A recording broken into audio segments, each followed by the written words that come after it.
Good morning and welcome to How Strong a Welsh Community event. Before we start, if you're not a Welsh speaker, you can select English on the bottom of your screen to be able to not hear the translator really. Bilingual is okay, you don't have to do anything if you're bilingual. And please ensure you are muted when others are speaking, please. Emma will be sharing links to the documents during this process from the panel members, so you will be able to pick all those up after the event. I'm Leslie Smith. I work in Dove Workshop, a charity and social enterprise located in Banwan. I have volunteered, I've gained AG qualifications and worked in Dove Workshop for 31 years. Dove Workshop is a registered charity established in 1984, and we are based in Banwan at the top of the Gillette Valley. Our purpose is to provide opportunity for adults aged 16 and over to engage in learning and have local access to services and support. We also have a trading arm, Dove Workshop Limited, which is a community cooperative that includes a day nursery and restaurant. We provide space for advice services, told surgeries, and we develop community projects working with the community. Okay, that's me. Before I introduce the first speaker, I would like to take this opportunity to thank Chris Johns and the Building Communities Trust team for their commitment to producing the report and the research that represents the voices of community activists. I also want to thank the partner organisations that helped with that research: Wales Council for Voluntary Action, Wales Cooperative Centre, the Development Trusts Association of Wales, Coalfields Regeneration Trust and Planet. For the first part of the event, we have three speakers who will provide us with a bigger picture. There will be an opportunity to ask questions when all three have spoken. The four speakers for the second session will focus on community voices, and again, there will be a question and answer session when all four have spoken. I'd now like to introduce Rosie Cripp. Rosie is the Director of Funding Assist. Rosie has worked in the charity and community sector since 2001. And is passionate about enabling and supporting organisations to become the best version of themselves.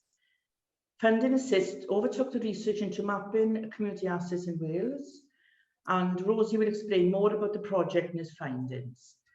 So over to you, Rosie, please. Unmute, Rosie. Hi everyone, I'm just going to try and screen share so that you can hopefully see my presentation. So if you just bear with me a second.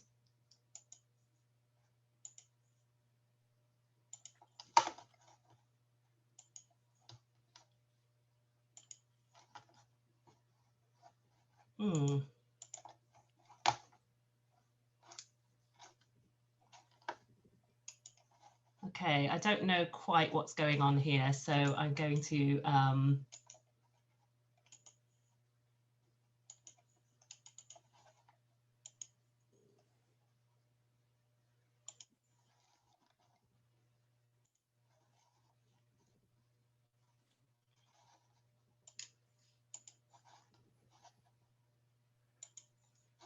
okay, can everyone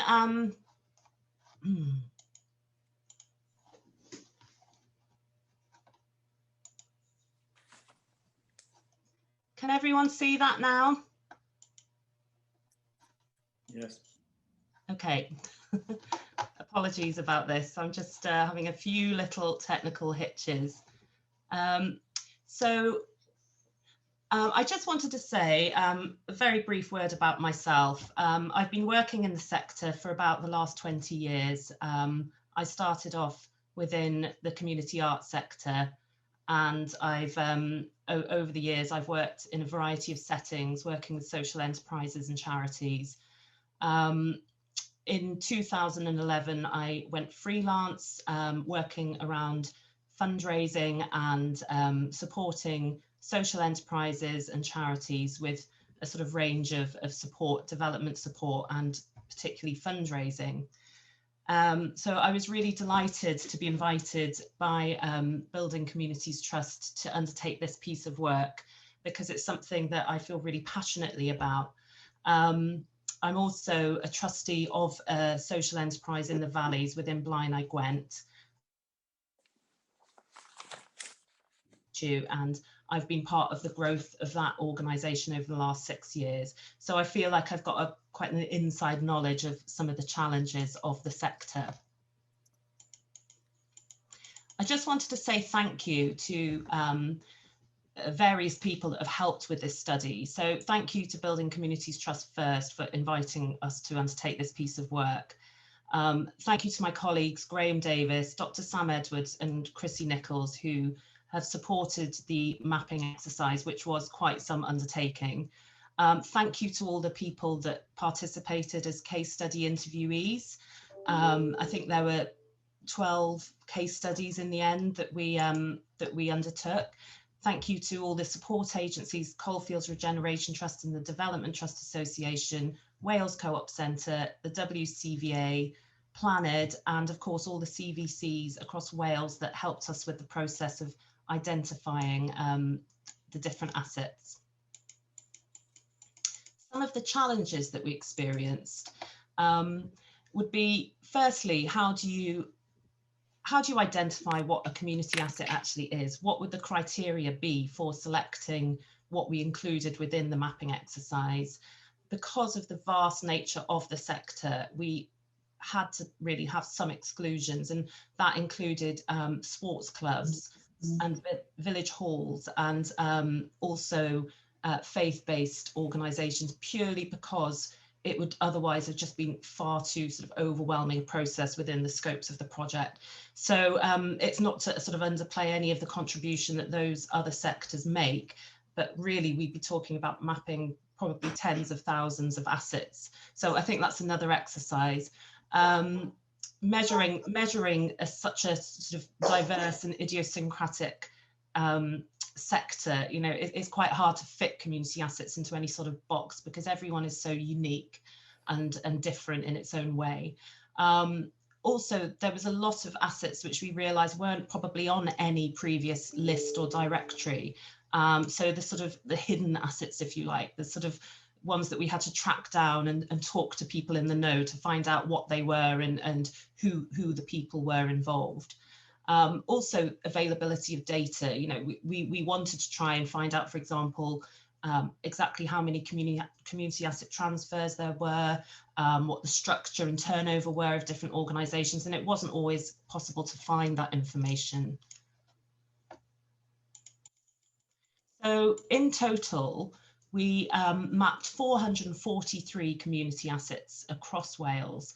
And you can see here a breakdown of where, you know, how many assets per local authority we found. Now, as I said, this isn't a scientific study. This is really painting a picture. That was the brief that we were given. So we are aware that there may be, there's probably more, far more out there than we actually were able to sort of categorise. But this does give you a bit of an indication of the sort of spread of community assets across Wales.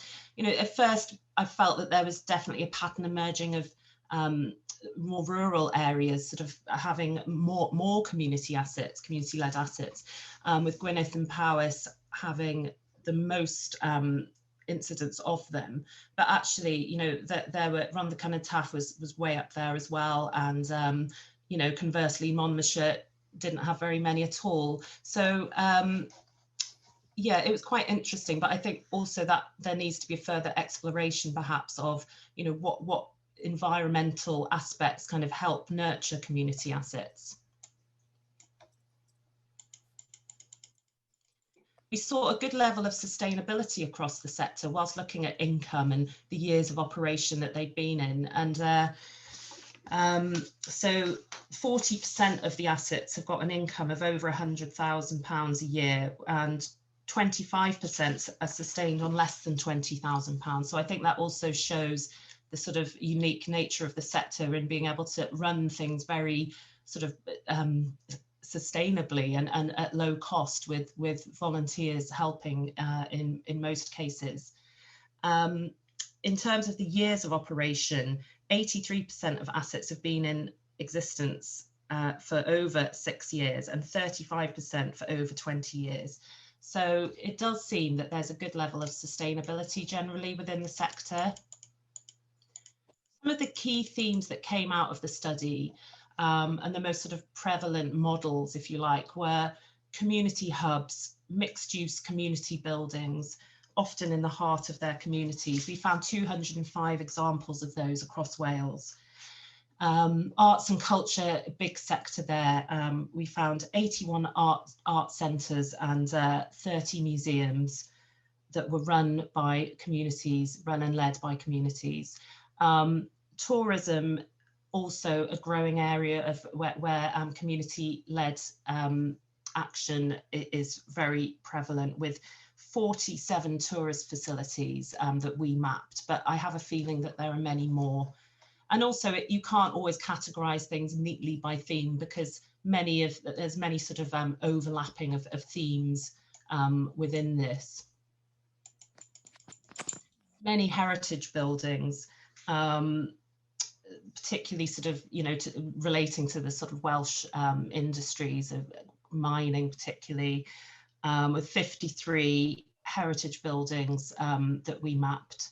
Lots and lots of green spaces, woodlands, orchards, farms, parks, lakes. 53 of those were mapped. I've grouped foundational economy and public services together. Lots of things like leisure centres, libraries, shops, pubs, some of the cornerstones of our sort of daily lives, and lots of energy schemes as well, some which are very, very successful. It feels that there's almost not one aspect of life that isn't represented by a community-led asset in some way. The contribution of the sector is vast, as I'm sure you're all aware. From education and employment, we came across 79 different training and employment schemes across Wales. Safeguarding heritage, many examples of communities coming together to save buildings or facilities of some sort. Obviously, goes without saying, the creation of local wealth, amenities that are helping to support and develop communities where shops or pubs may have closed. The social wealth, the sort of networks, community networks, friendships and social life that is stimulated through community assets. Health and well-being is such a key outcome of the sector, along with boosting tourism and improving local environments, making local communities more, nicer places to live, more attractive places to live. So the outcomes are, it's almost hard to quantify. Some of my own reflections were that it was really quite inspiring how many people were willing to give so much of their time in a volunteering capacity, giving something back to their community that they were feeling so passionate about. And it's a very powerful energy if people, the sort of people wanting to give something back, that they will work countless days and hours way beyond what they might do in an normal employed job to achieve their goal and to drive forward their vision. And I came across many examples of that when talking to people. It was really quite inspiring. I think the resonance of a physical place still, is really, really important. With COVID now, that there may be a question mark over that in the future. Hopefully not, but physical places have the power to bring people together, particularly when a building has played maybe a historical role in people's lives. And that is, I think, was very sort of a key finding from the study, how important it is that we maintain those spaces and places. Community is still alive and kicking in all corners of Wales. I think it's easy to sort of feel that we don't have such strong communities anymore, but I would say, based on what we saw, that that's not really true, and that there's lots of opportunities to rebuild and re-nurture community spirit where it may have, it may have dissipated over time. So it's always, the potential is always there. And also how greatly under-recognised the sector is. I think that the sort of significance of its contribution is not really known. It hasn't been measured, and it's not acknowledged as much as it should be. This is just briefly a case study that we were given by the Anglesey Community Hubs. 57-year-old Mr. G, his journey from physical ill health and anxiety to becoming a volunteer and caretaker of a local community hub, from where he's made friends, has helped improve the local area by building a seating area outside the hub. He's made new friends, and he has now got an allotment through someone that he met there, and has learned how to use the internet and is staying in touch with his family and friends. So it's just to sort of show the diversity of the different outcomes from one intervention of one person becoming involved in a community asset, how transformative it can actually be. Some of the learning that came from it: beware of the lemon. Now, this is something that a few people said to me when offered a community asset, perhaps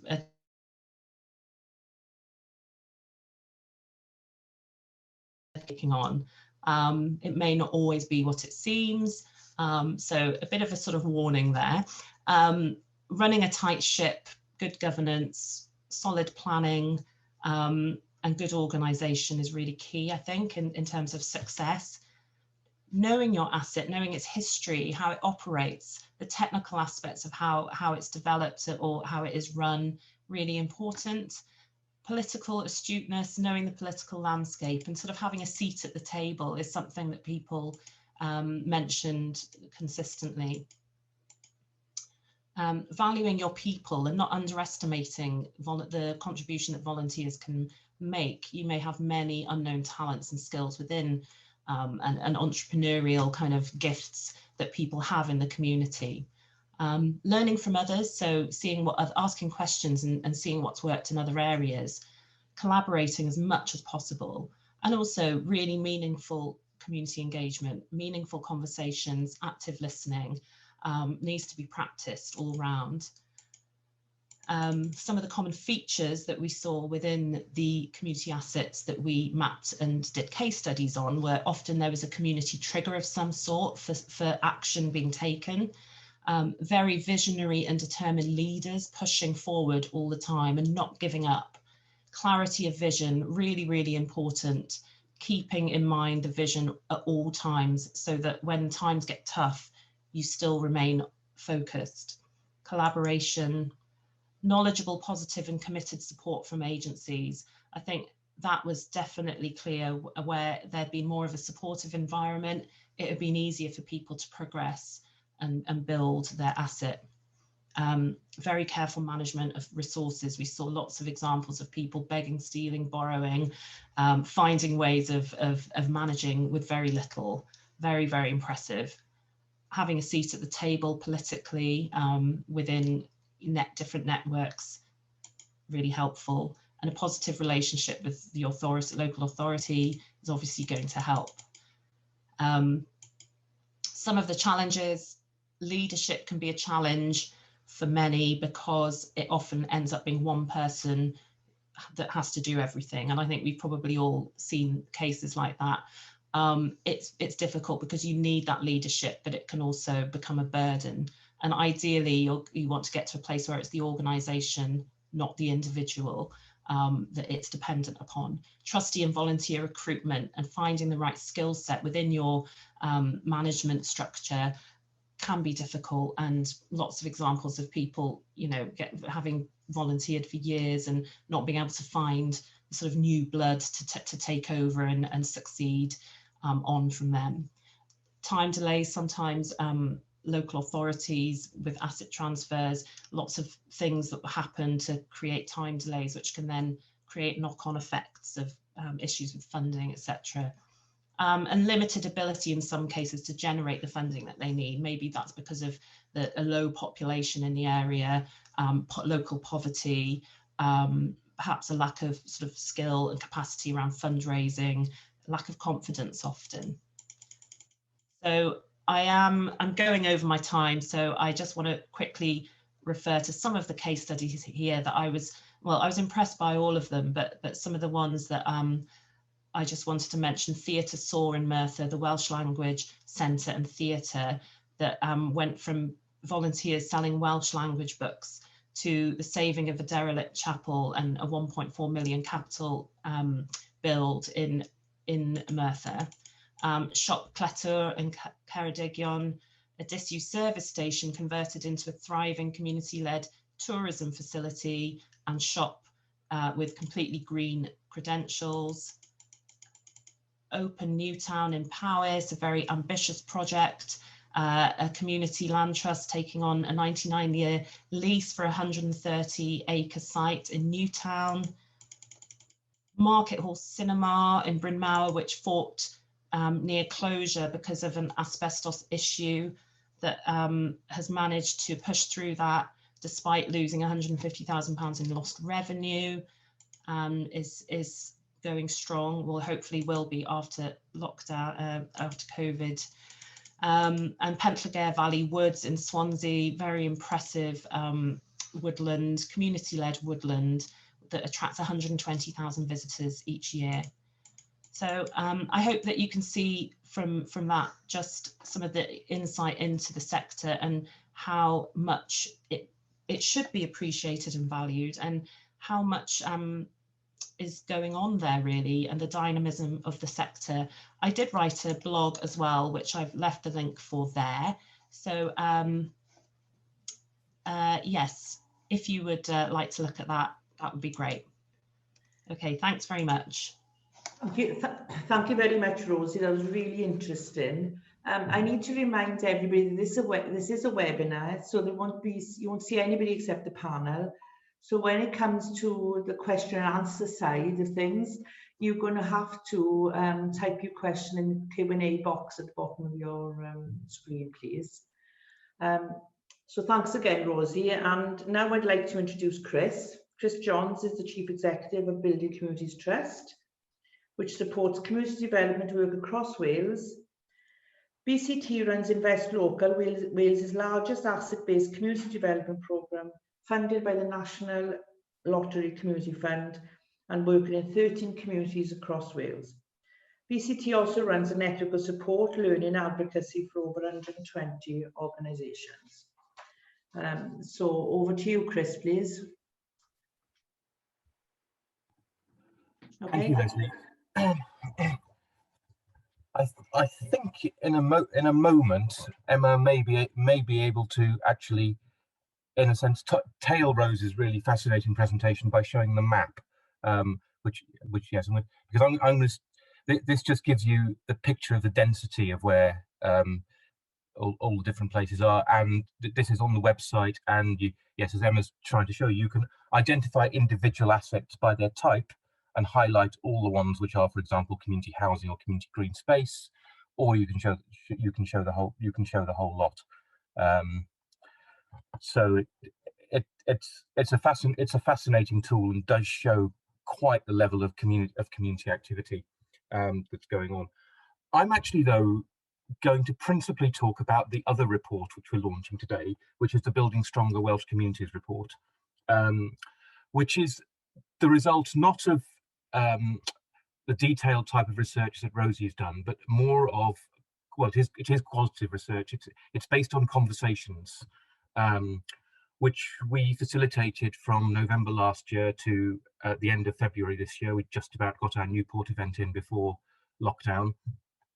And that was a series of workshops and conversations with people involved in community organisations. I know a number of you who are on the webinar today were actually in those conversations. In the end, we ran 20 events, and we spoke to about 250 people in them, either involved with community groups, either working or volunteering for them, or in some cases people from the public sector who worked alongside them. And we were some of the people who were involved in the community assets were involved. In fact, a number of people who are on this call helped us set up some of the individual events. But we also had people who use some of the community assets, not necessarily the managers of them, but people who run small community groups within them. people who run arts and leisure projects, maybe support projects for older people, small groups for young people, and so on. People whose work is really focused on making the quality of life for people better. Not only support for people in serious difficulties, because sometimes we think very much about things like food banks, but actually not an awful lot of people's work is about making the quality of life better, creating opportunities and services and activities for people who, for one reason or another, partly because of cost and partly because of where they live, can't get to what's going on in big cities very, very easily. And one of the really interesting things about nearly all of the organizations is what they do is open to everybody. Rosie talked a little bit about using people's skills. And one of the big strengths about many of the community groups is because they're open to all. You're not turned away because you're too poor or not poor enough. Everyone has a role. Everyone has a role to play, and it's a chance to use the skills and talents that everybody's got. But perhaps it's the other thing that's interesting from the map, and which is reflected also in the types of discussions we had, is that for either poorer or more physically isolated communities, having those locally available assets is hugely important, because it means, one, they're accessible, and two, what they do is often attuned to what people locally want and need. And that's a really very, very important point. And also and as we have found during the coronavirus, having that trust and knowledge of what's going on locally is really, really important as well. And many of the organizations bring that. But in terms of the conversations we had, what was one of the first things that's interesting is that nearly all the people that we engage with are what I would call people who spend most of their time doing things. They're not political activists. They're not people who spend their time thinking about lobbying. They're people who, how do we keep our project going? How do we make sure we get the right activities in place? Sometimes they're worried really about the funding, but it's very much about the day-to-day. But it was very unusual for many of them to think that they'd been given the chance to contribute to a policy discussion.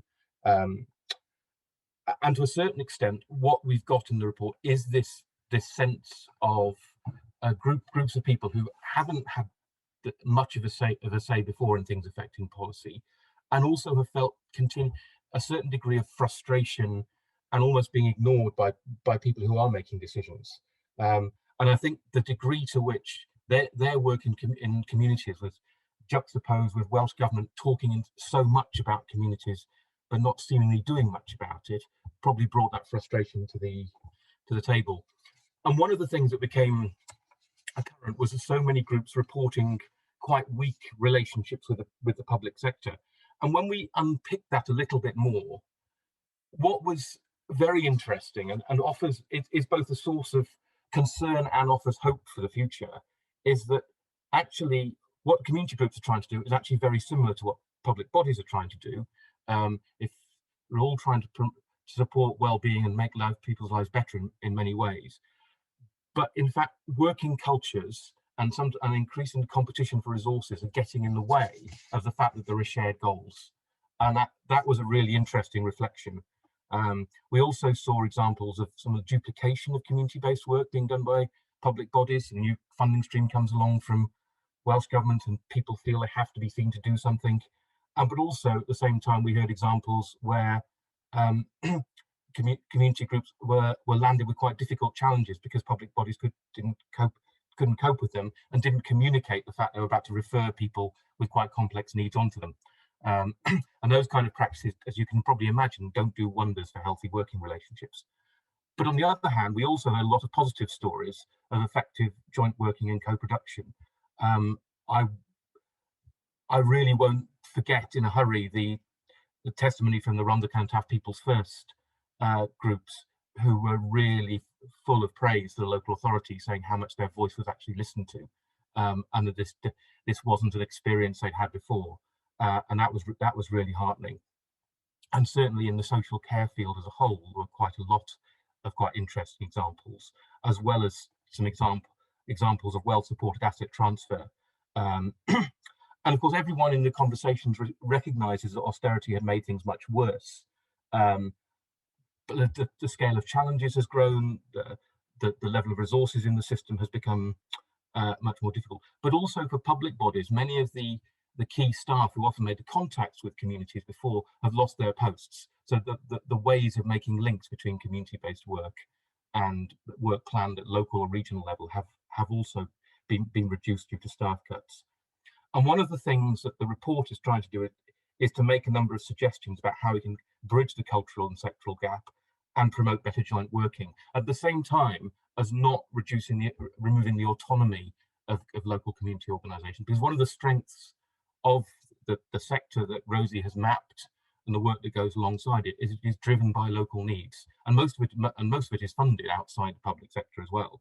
And we want to keep that sense of local response and local enterprise. The fact that groups are self-sustaining means that they are running in one form or another as social enterprises.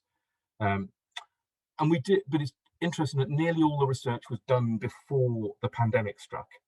And that has brought some of these issues into closer relief, because it showed, although the pandemic hasn't been a universal story of everyone working really well together, it has for the most part shown a lot of improvements.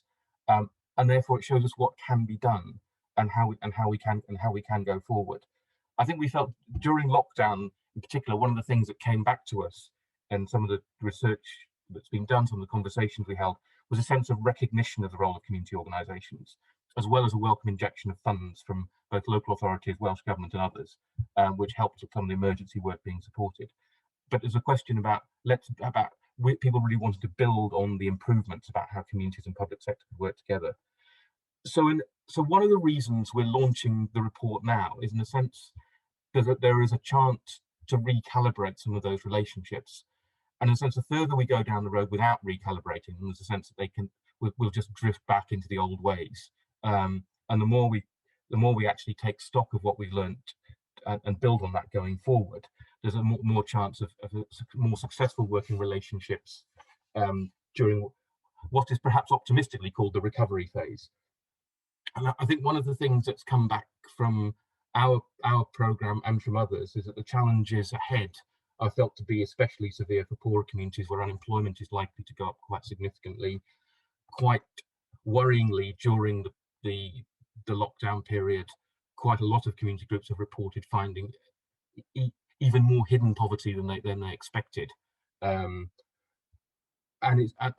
it's quite likely that community organisations, if they're linked up well enough with other organisations, are going to be able to provide particular support for people on low incomes from anything, and also on issues covering isolation and poor mental health and so on. And I think one of the lessons from the pandemic is, if the community activities are joined up with complementary work from the public sector, the benefits to everybody are likely to be greater. And I think between them, what the two.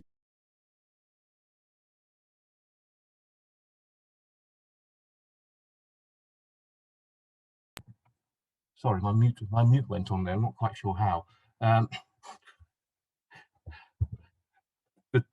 The two reports show there's quite a lot of strength within Welsh communities, and I think one of the challenges as we move forward is to make the most of the asset that within Welsh community organisations, and make the most of it that we built for, because we are across the piece we are going to be struggling for resources. So it would be a tragic waste not to make the most of everyone working together.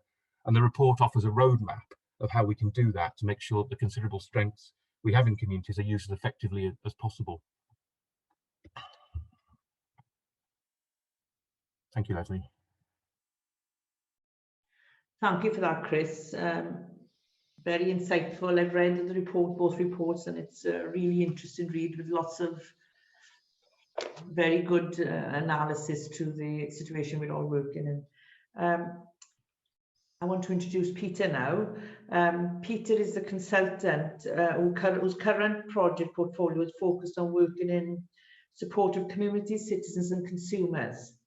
He is chair of the Wales Council for Voluntary Action, the national membership body for voluntary organisations in Wales. Go ahead, Peter, please. Yeah, thank you, Leslie. And first of all, I'd like to congratulate Chris and the team for this report and the mapping, and to very much endorse the recommendations coming out of it. This is a really important report at an important time. As chair of WCVA, over this last period of the pandemic, I've been meeting with chairs of voluntary organisations, particularly the chairs of the CVCs across Wales. And these discussions reflect a lot of the points that we've touched on already this morning that are included in the report. And we have seen significant changes in the relationship between the public sector and our sector over this period in many, but certainly not all areas. I think what we have particularly seen is an increased focus on the local, and by that I mean the very local. I don't mean the local authority area, and I certainly don't mean the regional structures that many of us are pulled into and take quite a lot of time to service. It's a focus back on where people live. Our conversations with the chairs have focused very much on, okay, well, what are the lessons and how do we build this into the recovery? And I think one of the potential concerns that have come through is that the recovery becomes a government-led top-down recovery, and that becomes the default approach to how we plan forward, ignoring the lessons of the community-led experience that we've seen through the pandemic and experience on a day-to-day basis in the work that all of us do across Wales. That concern was reinforced for me at the Partnership Council. I sit as an observer on the Partnership Council. It's the body that links national government, Welsh government, and the local authorities and public sector in Wales. And their discussions and plans on recovery, I felt, were very much in that top-down, we'll do it to you mode. That resulted in a letter which I wrote on behalf of the chairs to Julie James, the Minister, setting out the lessons that we felt we've seen in this period and the dangers of a top-down approach and the importance of building in a community-led recovery. That was discussed at Partnership Council, and the Minister wrote back, and I'll quote, "I wholeheartedly agree with you about the importance of community-led responses in Wales's road to recovery." She asked us, in her words again, how do we hardwire the community-led response into recovery planning? And I think that is a key exam question for us. It's an exam question that Chris and I was able to pick up at the Third Sector Partnership Council meeting we had with Julie James in the last week or so. And she's committed to sort of taking further action in response to that challenge, and I think there's an opportunity for us there. We know what we can achieve if we have a positive relationship between the public and the voluntary sectors, and we need to think about how we reset that relationship so that public bodies empower and enable community leadership. WCVA obviously has a key role to play in that, and I think we know from our work in terms of grants and loans and the work of Social Investment Cymru that we need a wider programme of community empowerment if this is going to happen at a larger scale. We've got the Senedd elections coming up. I think this is going to be a key theme for us in terms of our manifesto in the Senedd election, in our work in influencing political parties in that election.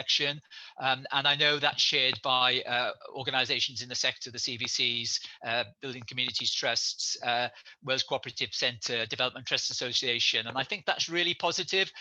Too often the sector is split on things and we don't work collaboratively and effectively together. I think we've got a really strong common voice to build momentum, to enable and empower community-led action. And that, I think, is a key role for all of us at a national level to ensure that local community groups and voluntary organisations are empowered and supported effectively to do the job that they do on the ground, and that the report and the asset mapping and the case studies so eloquently demonstrate. Look forward to the Q&A session. Unfortunately, I have to chair an AGM of Size of Wales that I chair, and that starts at 11 o'clock, so I'll have to leave you at 11 o'clock. But thank you for the opportunity to contribute today, and look forward to working with you on this going forward.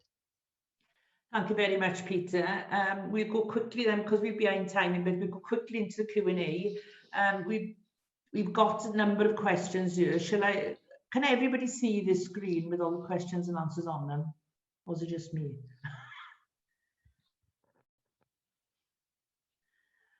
So we'll take it from, we'll go to the top and whiz down. Right, okay. First question is from Canol Ramardi about how they can get on the asset mapping list. Can everybody hear me? Yeah, I've actually answered that directly. Sorry, you've answered it. All right, okay. It's a practical question, so I suggested Sarah and I link up to check how we can do that. No, that's fine.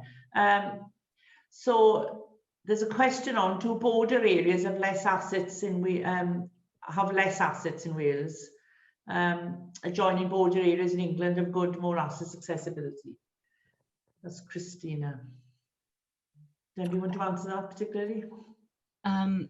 Well, I mean, I can answer it from, you know, the experience of mapping, although I have to say that we undertook different areas, each of us, and this was not one of the areas that I mapped, but I think there are many other environmental factors at play. I think Chris has already mentioned it in his response there about, you know, this sort of history of, you know, what kind of community development has sort of been present within that area over decades, and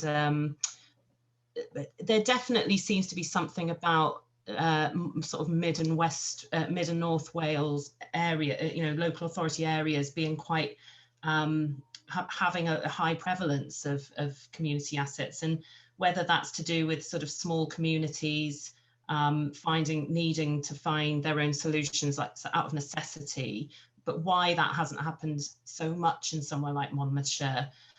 To be honest, I couldn't actually answer that question categorically, and I feel that there's scope to do another exercise around that aspect of what environmental factors need to be present in a way to sort of almost hothouse the community asset sector.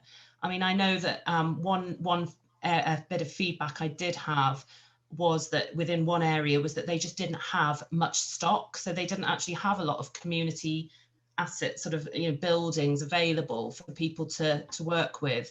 So, you know, that sort of thing is also a factor, and I think there's cultural factors at play as well. And someone, I think you mentioned, Chris, that, you know, more sort of private sector, you know, a sort of different environment. It's a fight, you know, to try and put a science on it is quite difficult, I think. Yes, just to add to that, I think there is, if you look at some of the assets in rural West Wales, they're definitely replacing private sector loss as much as they are public sector loss.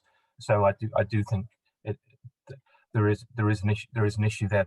In a sense, the stronger local markets are, and the more disposable money local people have, the more likely there is to be private sector investment. Hence, Monmouthshire and some of the better off border counties might have fewer community assets in that sense as well.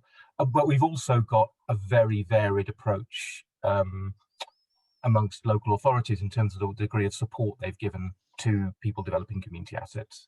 And that's definitely made a difference. And I think that's most starkly shown actually in some of the differences in the valleys areas, where the social conditions are quite similar, but the degree of community assets is very varied. Some people are having a problem seeing the questions, so I'm just going to read some of them out, if that's okay. The picture within specific areas also varied, of course. In Gwynedd, facilities tend to be clustered around the north coastal area, and the spread in South Gwynedd is much sparser. Can you comment whether you've explored this in your work, please? Anybody want to answer that particularly? Is it a question for Rosie, perhaps? I'll be honest with you that this particular area was not mapped by me. It was mapped by my colleague Graham, who specialised in this. So I'm afraid I can't shed a lot of light on that at this stage. Okay. I've actually asked him. I thought he might have been on here. I can't see him, but I have actually messaged him to ask, and I'll share that feedback with you. Okay. Thank you. There's also questions, what is or can be the role of CBCs in supporting such community groups? Yeah, I mean, I think the evidence in Rosie's report is fairly clear that the majority of groups benefited from the support from CDCs and rated it very highly alongside support from people like the Wales Co-op and where they work coalfields regeneration. Our experience has also been in wider work that the basic infrastructure of CVCs is pretty critical to many groups getting off the ground, and also finding most local groups are working in a very particular community, and CVCs can help them build wider networks and links into organisations working at county level in a way that probably nobody else can do. So I think that the CVC role is pretty critical in all of this. I'd say the same thing, Chris. I think, when you've got a group, particularly if they're quite inexperienced, to have this local CVC present almost offers that sort of structure, of support structure that, a bigger organisation would already have. And the knowledge of those people, particularly if they've lived in the area for a long time. I saw some examples in West Wales of really, and all over Wales, of really experienced community development workers, and that is gold. If you can nurture that CVC sector and invest in those people and keep them there so that they don't jump ship and go somewhere else, I think these roles are so, there's sort of such rich knowledge and experience there. So I feel it's really important. Could I just add in, my computer's crashed, so I've had to come back on my phone, so apologies for that. Yeah, just to add in, I think it's demonstrated the value of the infrastructure, the voluntary sector infrastructure that we have in Wales, and the CVCs at the heart of that at the local level. And as I mentioned, it also, I think, emphasises the importance of that refocusing at the local community level. There's a real tendency to pull people into regional structures. And I think we need to refocus ourselves to ensure that it is the very local that we are focused on, and that the regional plays its appropriate role in commissioning and supporting, but that we're focused on the very local. That is, I think, one of the key lessons. Okay, thank you.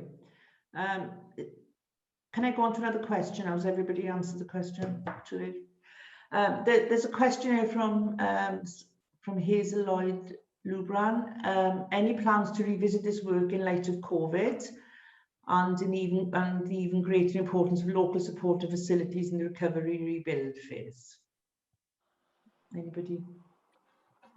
I think there's probably two parts to I've seen the question from Hazel. I think there's probably two parts to the answer I would give.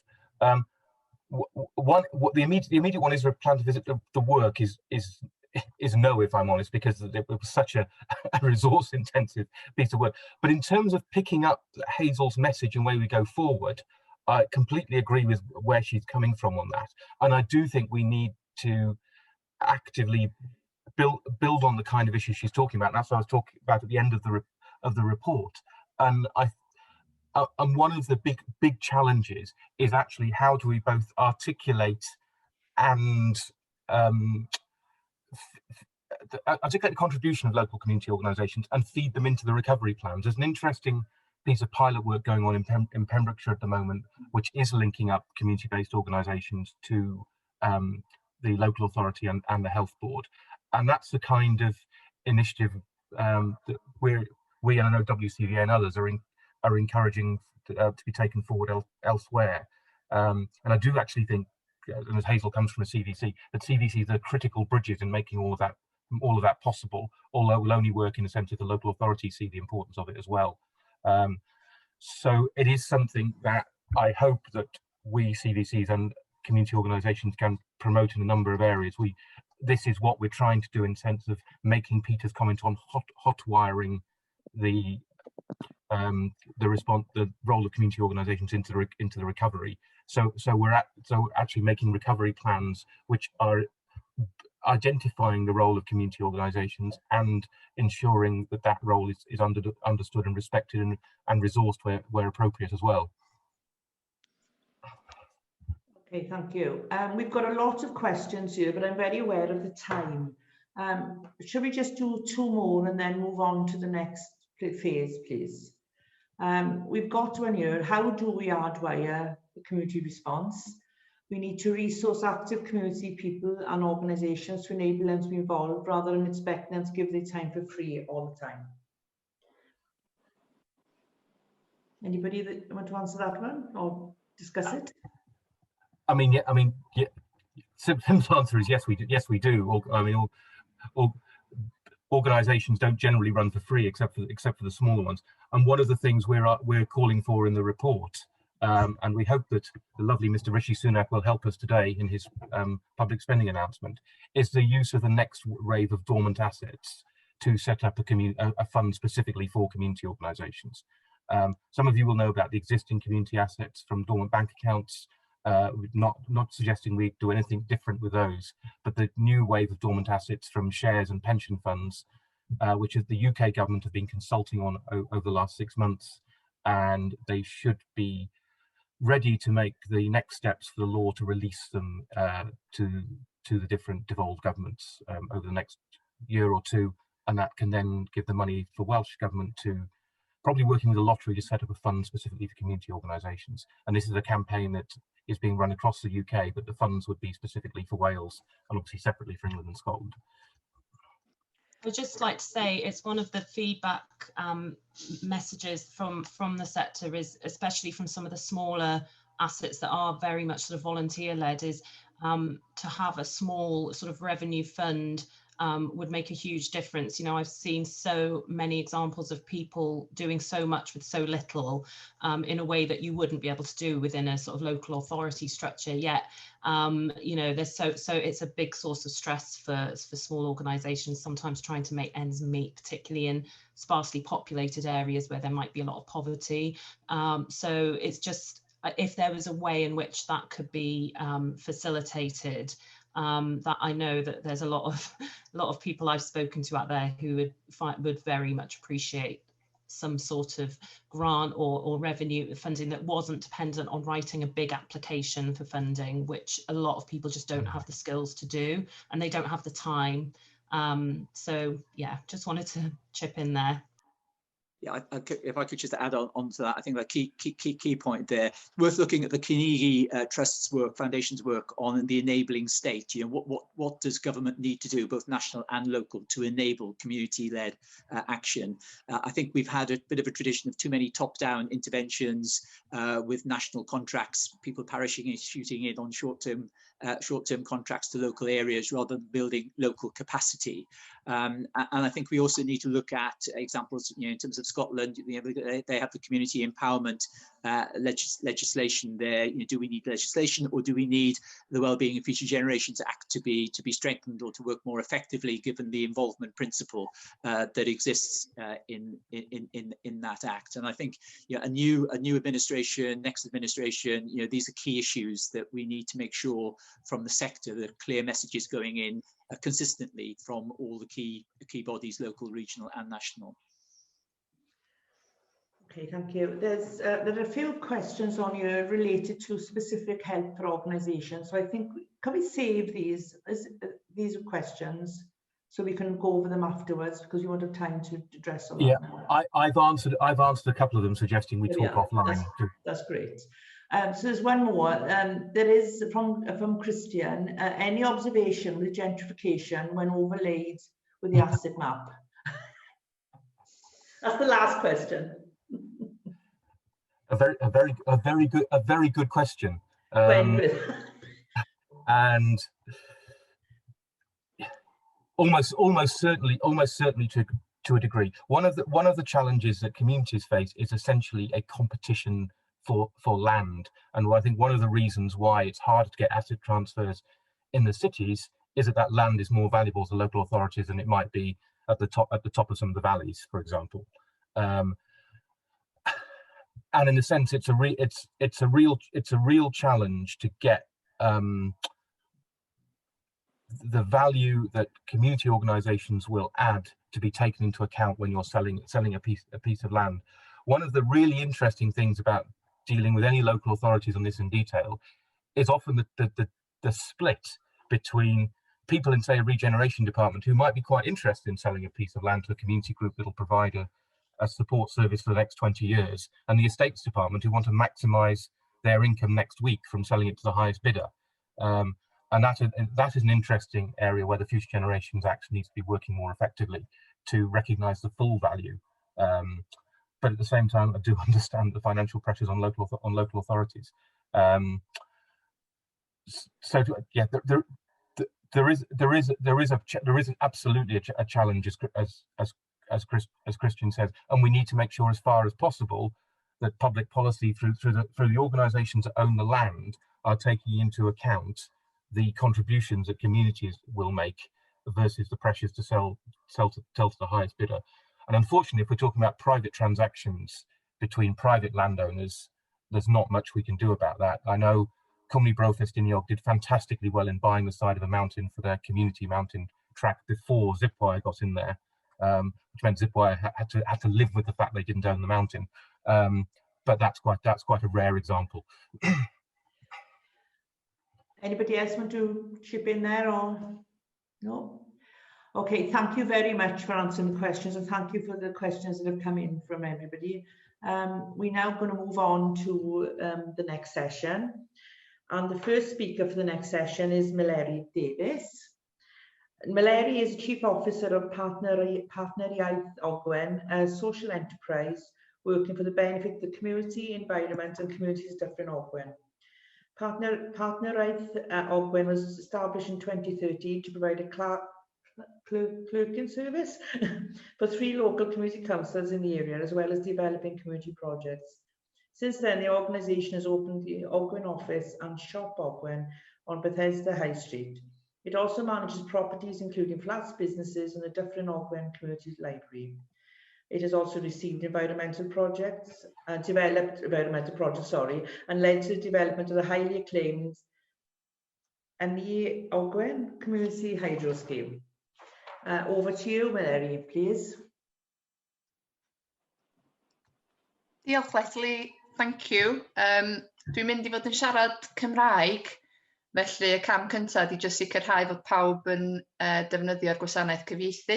So if I can just check that everyone accesses the translation facilities before I proceed.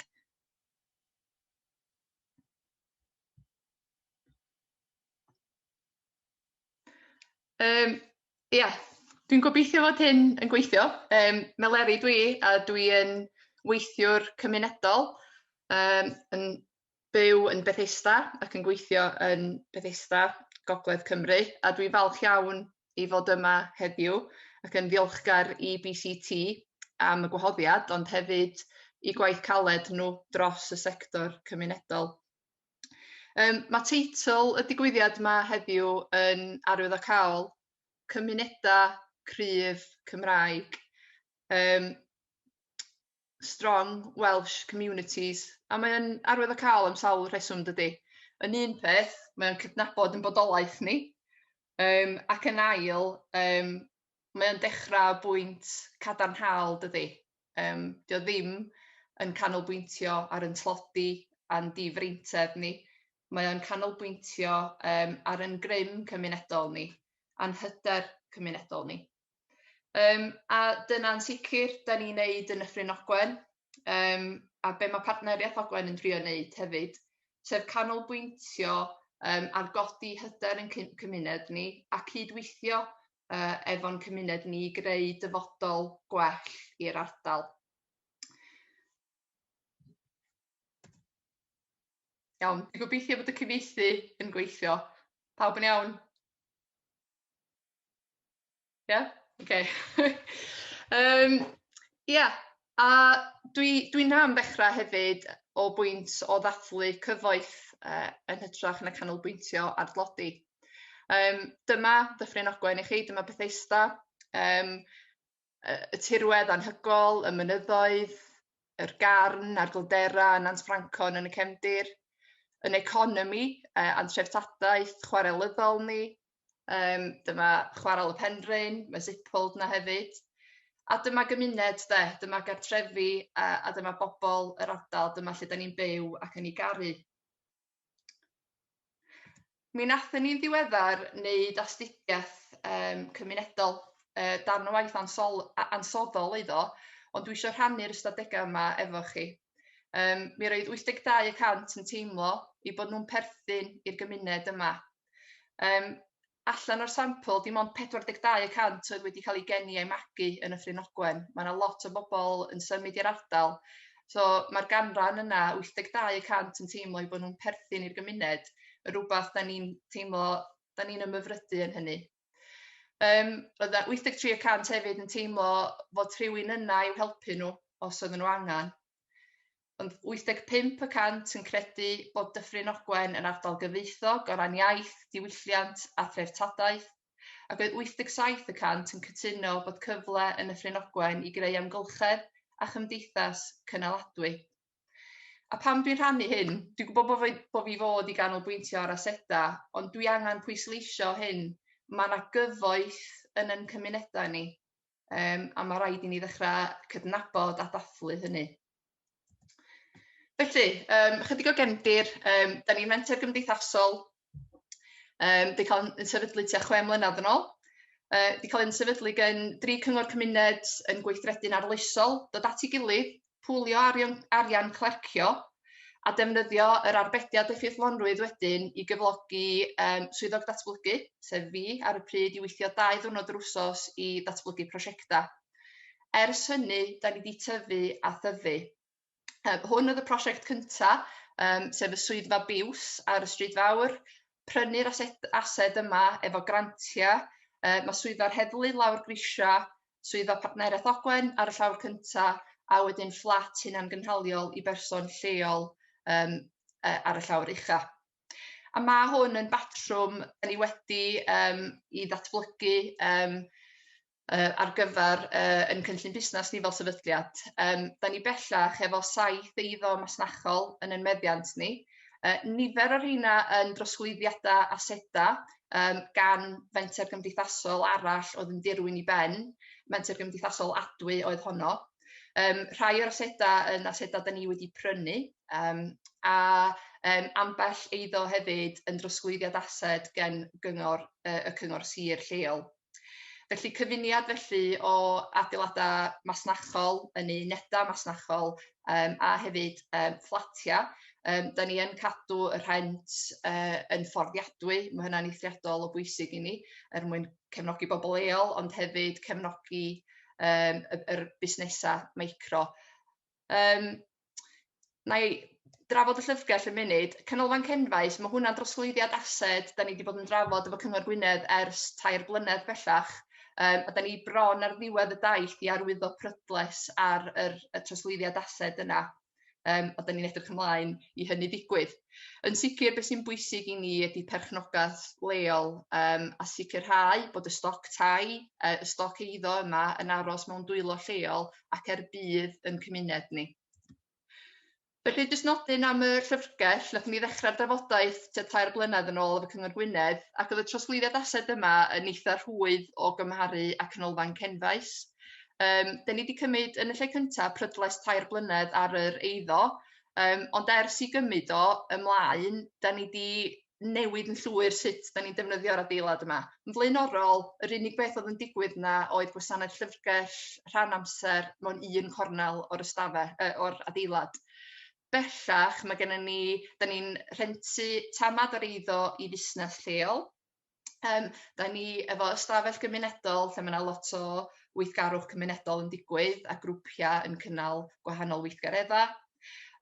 Nathon ni osod toiledydd yn Abal yn syth ar ôl cymryd yr adeilad ymlaen, felly gwella'r cyfleustera. Nathon ni weithio efo Ynni Ogwen, sef y cwmni heidro lleol, i osod PVs ar y to. Nathon ni gael arian, neu bod yn rhan o gynllun peilot efo arloesi Gwynedd Wledig i gael cerbyd trydan cymunedol, a nathon ni benderfynu gosod y pwynt gwefru trydan tu allan i'r llyfrgell fel bod pŵer PVs Ynni Ogwen yn gallu pweru y cerbyd trydan yna. Da ni hefyd wedi gwneud gwelliannau amgylcheddol eraill. Da ni wedi gwneud astudiaeth effeithlonrwydd ynni o'r holl adeilad. Da ni hefyd wedi bod yn plannu hadau gwyllt o gwmpas yr eiddo a dod â cymdeithasau fel y Scouts a'r Brownies i fewn i lenwi'r bocsys gwyrdd yma tu allan. pam dwi'n deud hyn chi? Wel, dwi'n deud o achos da ni wedi cymryd ased ymlaen, ond da ni yn ei redeg o mewn ffordd hollol wahanol i sut oedd y cyngor sir yn ei weithredu fo 2 blynedd yn ôl.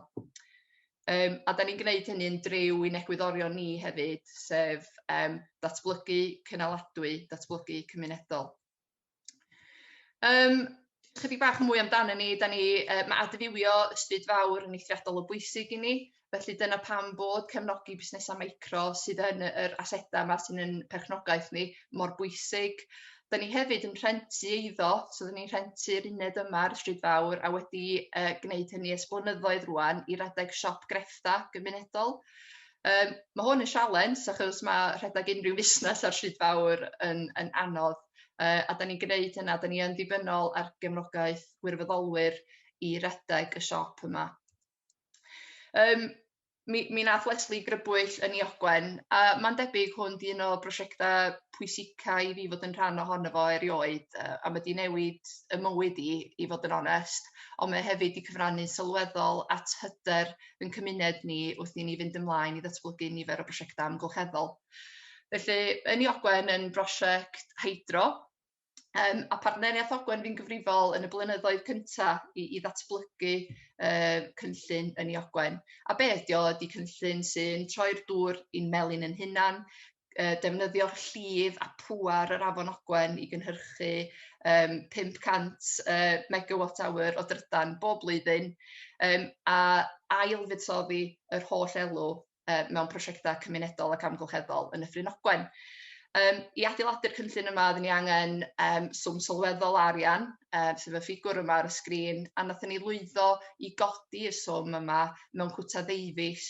A mae hwn yn swm aruthrol, os ydych chi'n ystyried, dydy'r ardal yma ddim yn ardal gyfoethog. Felly, mae perchnogaeth gymunedol, unwaith eto yn linyn arian trwy'r prosiect yma.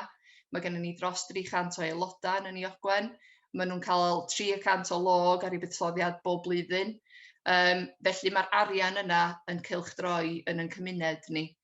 Felly mae hwn yn ased cymunedol, amgylcheddol bydd pobl Dyffryn Ogwen. A fel o'n i dweud, dros 300 o aelodau, 85% ohonyn nhw'n rhannu o'r ardal leol, rhywbeth da ni'n eithriadol o falch ohono fo. Wrth gwrs, yn ei ogwen oedd y dechrau, yn ei ogwen bellach yn cael ei redeg fel cymdeithas bydd, Community Benefit Society, sy'n cael ei redeg yn annibynnol efo bwrdd o wirfoddolwyr gwirfoddol anhygoel. Ac ers sefydlu'r Hydro, mae yn ei ogwen wedi mynd ymlaen i osod PVs ar doia 6 adeilad cymunedol yn y Ffryn Ogwen, a mae hynna'n helpu'r adeiladau yna fod yn fwy cynaladwy, yn amgylcheddol ac yn economaidd. Da ni hefyd, mae partneriaeth Ogwen hefyd di prynu yr eiddo drws nesau'n prif swyddfa ni i agor hwb Dyffryn Gwyrdd, a da ni newydd gael 500,000 gan y Loteri Genedlaethol i ariannu prosiect Dyffryn Gwyrdd, sy'n prosiect i atal tlodi, ond gwneud hynny trwy weithredu amgylcheddol cymunedol. Dwi wedi sôn am Carwen, oedd hwnna yn gynllun pwysig. Efo prosiect Dyffryn Gwyrdd, mi fyddan ni yn cael cerbyd trydan cymunedol arall. Felly, da ni'n atal tlodi yn yn ardal, tlodi trafnidiaeth, ond da ni'n gwneud hynna unwaith eto'n driw i'n egwyddorion ni, sef egwyddorion o ddatblygu cynaladwy. Rhysdiad gynaladwy, mi ddylswn ni fod am Penn mewn cais grant WEFO ar hyn o bryd. Da ni wrthi'n trio gwneud cais am bws gwennol trydan. Mae Dyffryn Ogwen, Bethesda, mewn lleoliad anhygoel. Lot yn ei disgrifio fo fel gateway, fel porth i Nant-Francon ac i Eryri. Yn anffodus, dydyn ni ddim yn elwa ar miloedd ar filoedd o dwristiaid sy'n dod i Nant-Francon nac i Sipfold chwaith. Maen nhw'n teithio trwy'r pentra a dydyn nhw ddim yn aros yna. Felly, y cam nesaf i ni ydy cymryd perchnogaeth i radda o'r agenda dwristiaeth gynaladwy a twristiaeth gymunedol.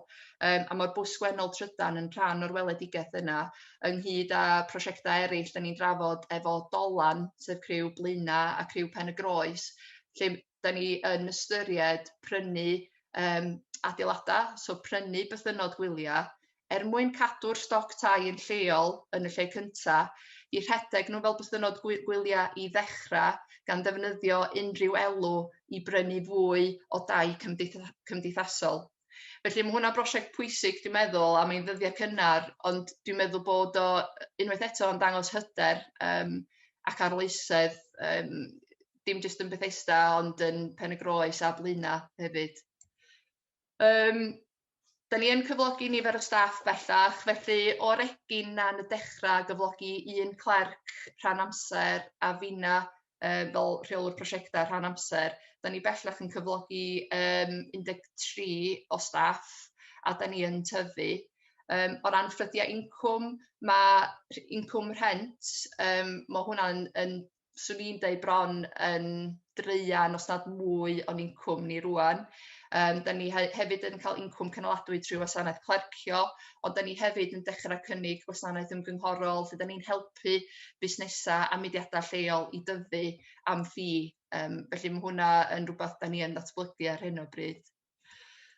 Na i jyst sôn yn sydyn ynglyn â Covid, felly nôl y mis Mawrth nathon ni stopio pob dim ac ailgyfeirio yn holl egnïon tuag at helpu'n cymuned ni. Oedden ni'n casglu presgripsiynau a negas i bobl leol, a mae yna fanc o tua 100 o wirfoddolwyr wedi cael ei sefydlu yn fanna. Nathon ni'n ei arolwg bach o'r gwirfoddolwyr yna, a mae 91% ohonyn nhw wedi dweud i bod nhw eisiau gwirfoddoli eto. Felly mae hwnna rhywbeth da ni'n falch ohono fo. Nathon ni helpu sefydlu'r banc bwyd lleol. Mae'r banc bwyd na wan wedi helpu 900 o unigolion. Nathon ni agor crowdfunder, nath godi 3,000 o bunna. Nath yn ei ogwen fuddsoddi 3,000 o bunna i'r banc bwyd. Felly, fel cymuned, yn ased mwyaf ni ydy'n pobl ni, ac mewn argyfwng fel Covid-19, mi nath cymuned Bethesda ddod at ei gilydd.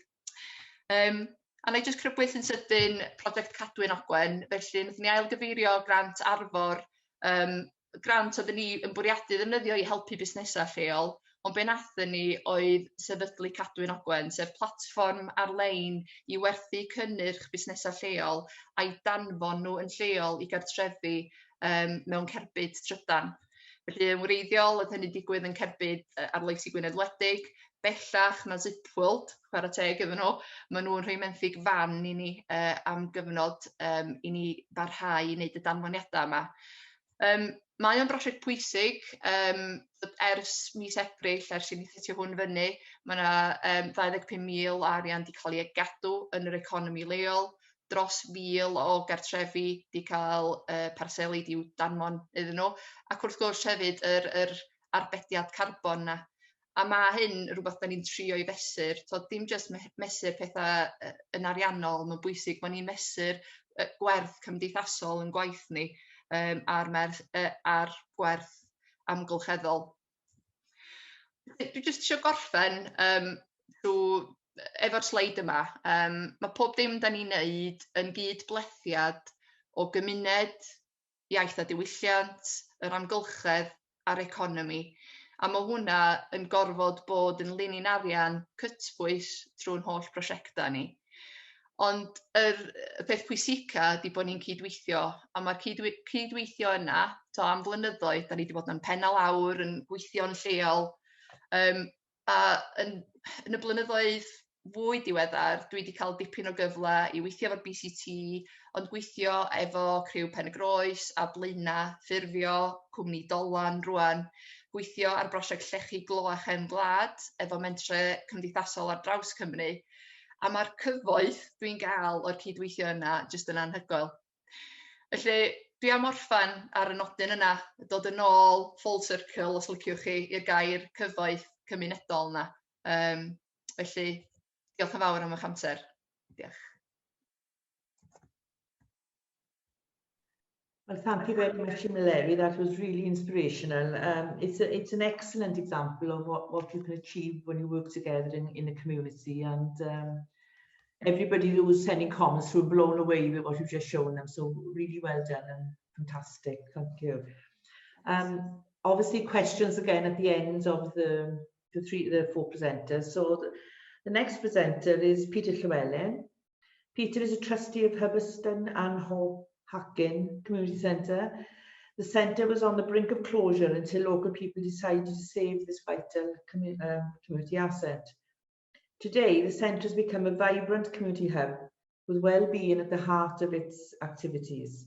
It's home to a popular local daily play group, hosts a regular luncheon club for older people in the area, and also offers everything from youth club sessions to table tennis through to the University of the Third Age. So welcome, Peter, and over to you, please. Please unmute before you.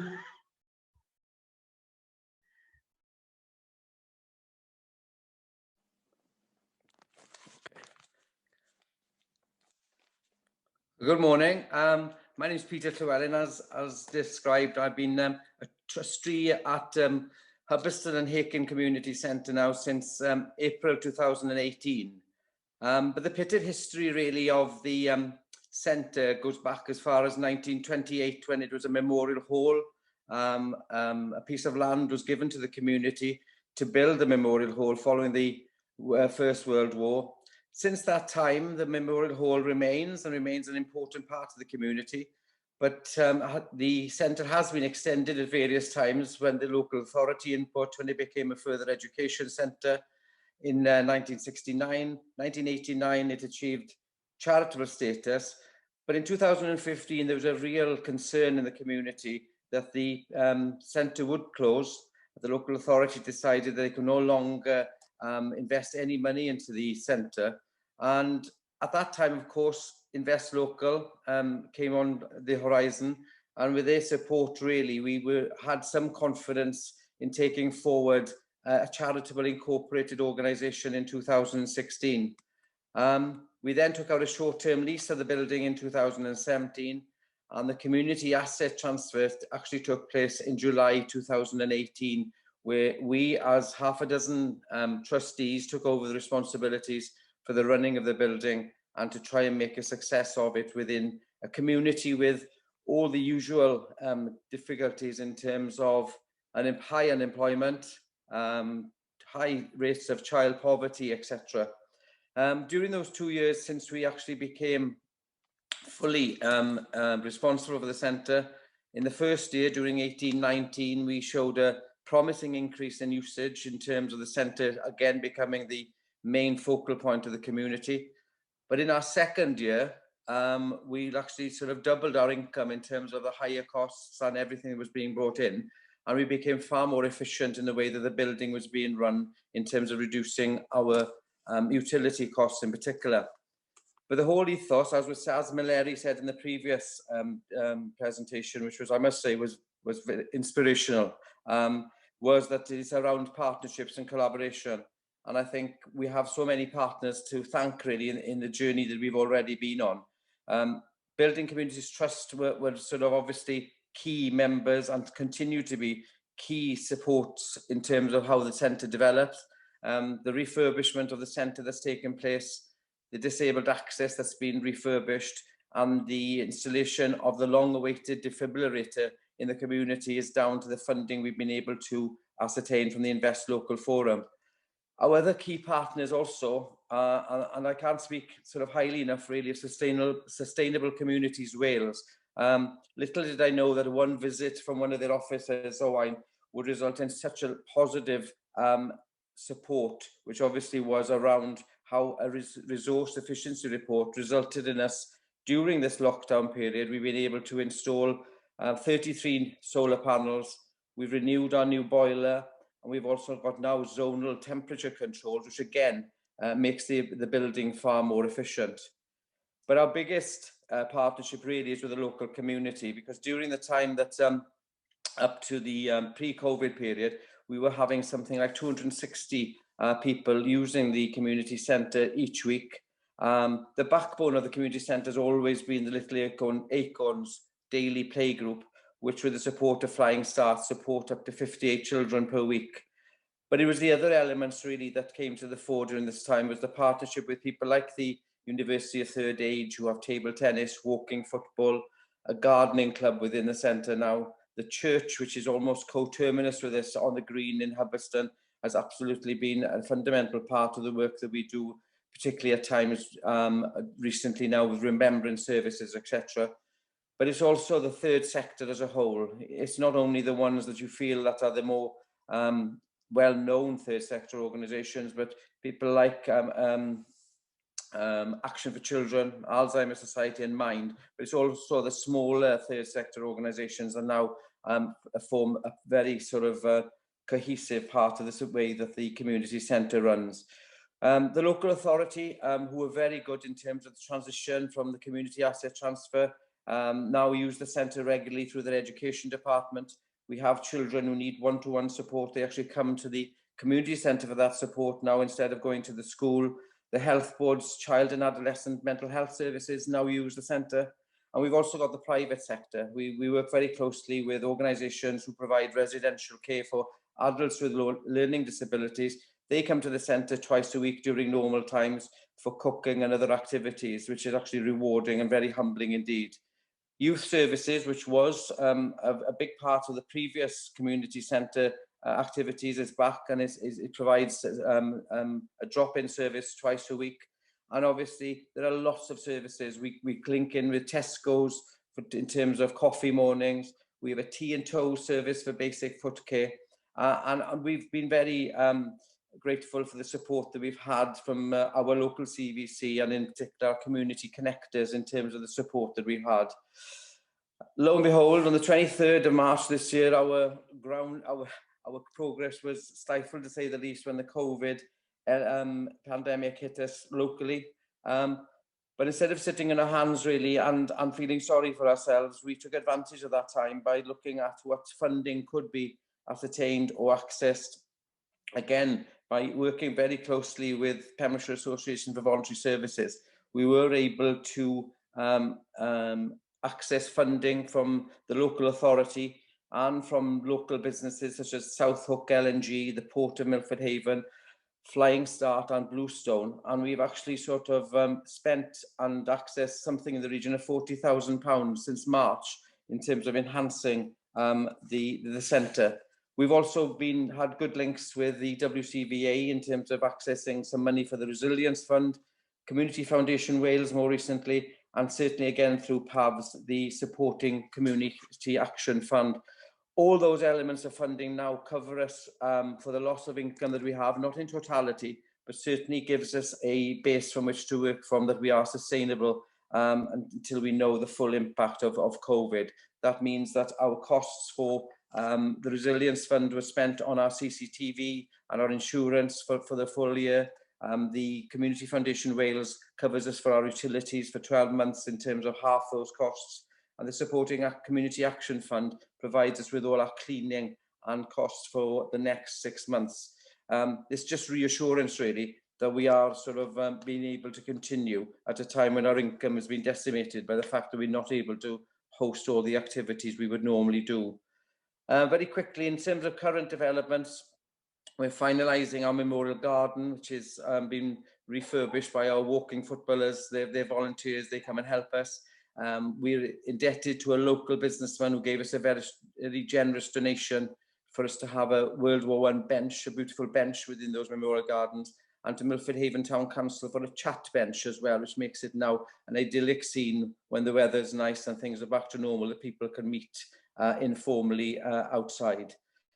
We've recently completed the outside play area for our play group. That now has been resurfaced with the child-friendly surface, which means that the children can actually spend some time out there during the sort of winter period. We've also got a new office, which we've actually sort of an old switch room, which we've switched to a literally into a office, which is now used for one-to-one counselling. We've got the Aldarian Society using it at the moment because we're beginning to appreciate the mental health issues that have been caused with COVID. and the fact that people have become socially isolated and need that extra support.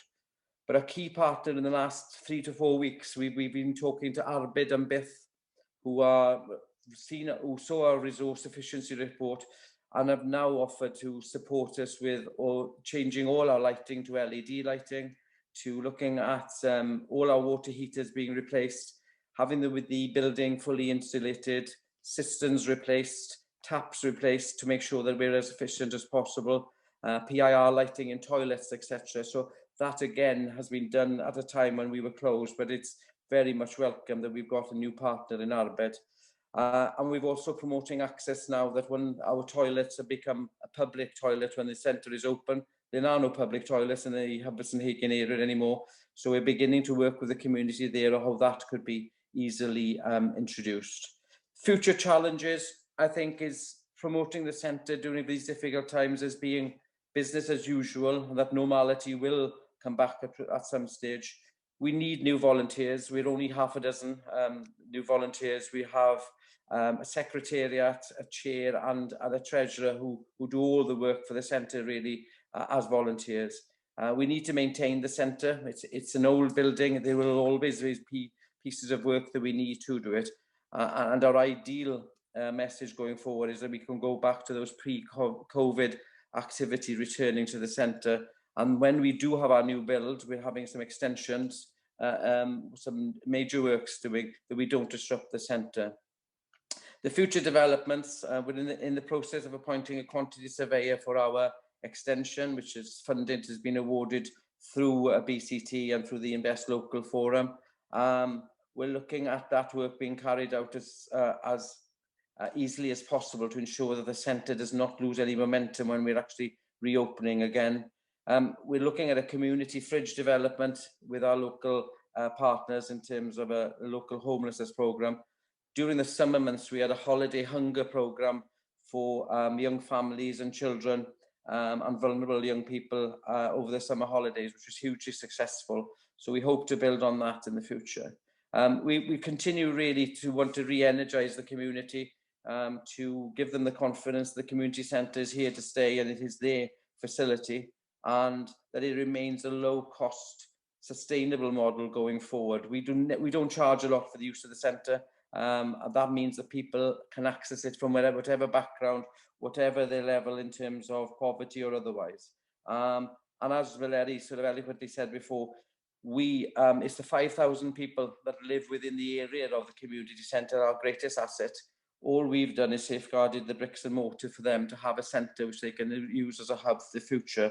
And hopefully with the support of people like BCT, the local community and others, we're pretty confident we can have a long-term and sustainable future.